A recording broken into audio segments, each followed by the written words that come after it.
जी class, अब हम चलते हैं अपने टॉपिक की तरफ जिसका नाम है क्वाड्रेटिक इक्वेशन। इसके इंट्रोडक्शन देखें बेटा।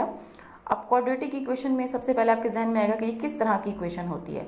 तो इस तरह की इक्वेशन जिसमें वेरिएबल की पावर, अब यहाँ पे x क्या है बेटा, वेरिएबल की पावर मैक्सिमम 2 हो, ज़्यादा से ज़्यादा क्या हो, 2, देन हम कहते हैं कि वो हमारी इक्वेशन क्या कहलाएगी, क्वाड्रेटिक इक्वेशन। और उसकी फॉर्म क्या होगी वो आपको यहाँ पे नजर आ रही है। इसकी फॉर्म इस तरह की होगी जिसमें होगा ax² + bx + c = 0।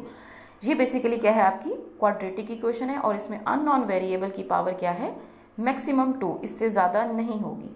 जी, अब इस क्वाड्रेटिक इक्वेशन की बेटा बेसिकली दो तरह की होंगी, दो टाइप्स हैं इसकी। एक होती है स्टैंडर्ड फॉर्म और दूसरा है प्योर क्वाड्रेटिक इक्वेशन। अगर आपसे कोई टाइप्स पूछे कि क्वाड्रेटिक इक्वेशन कितने तरह की होती हैं तो आप बता सकेंगे हमारे पास दो तरह की क्वाड्रेटिक इक्वेशन होती है, एक होती है स्टैंडर्ड फॉर्म और एक होती है प्योर क्वाड्रेटिक इक्वेशन। अब स्टैंडर्ड फॉर्म क्या है, बेसिकली इस फॉर्म को हम स्टैंडर्ड फॉर्म भी कहते हैं और जर्नल भी कहते हैं। बेसिकली ये जो मैंने आपको ऊपर एक्सप्लेन की है ये आपकी स्टैंडर्ड फॉर्म भी है और इसी को हम जर्नल फॉर्म भी कहते हैं।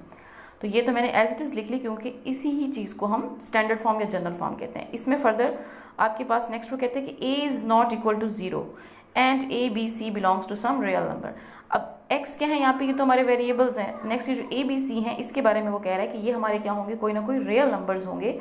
फर्दर वो हमें कह रहा है कि लेकिन ये जो a है ये क्या होगा, नॉट इक्वल टू 0। डेफिनेटली बेटा अगर ये टर्म a 0 हो जाए तो ये टर्म पूरी क्या हो जाएगी, 0। अगर ये टर्म पूरी 0 हो जाएगी तो जस्ट क्या बच जाएगा आपके पास, ये bx + c = 0। इस टर्म के बचने का मतलब ये है कि अब ये क्वाड्रेटिक इक्वेशन नहीं रहेगी, ये क्या बन जाएगी, लीनियर इक्वेशन। दैट्स वाई इसकी डेफिनेशन में वो हमें कहता है कि a is not equal to 0। तो ये लिखना इसमें बहुत ज़रूरी होगा बेटा। ये तो होगी बेटा standard form, journal form. Next देखिए दूसरी टाइप की क्या है इसकी, प्योर क्वाड्रेटिक इक्वेशन। अब प्योर क्वाड्रेटिक इक्वेशन इसे हम क्यों कहते हैं बेटा, अगर हमारे पास यहाँ देखिए मैंने लिखा हुआ है if b is equal to 0, अगर आपका b 0 हो जाए तो देन आपकी इक्वेशन क्या बन जाएगी, ये।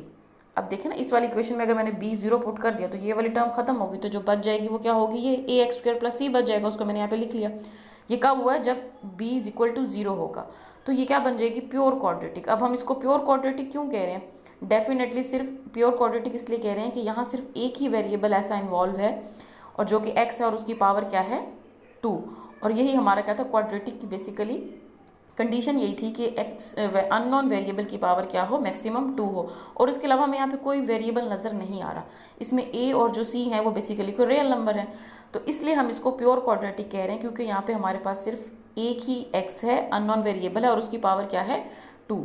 और इसके अलावा कोई भी वेरिएबल यहाँ पे नज़र नहीं आ रहा, तो ये क्या हो जाएगी, प्योर क्वाड्रेटिक। आई होप बेटा ये आपको क्लियर हो गया। नेक्स्ट अब हम इसके क्वेश्चन की तरफ चलते हैं।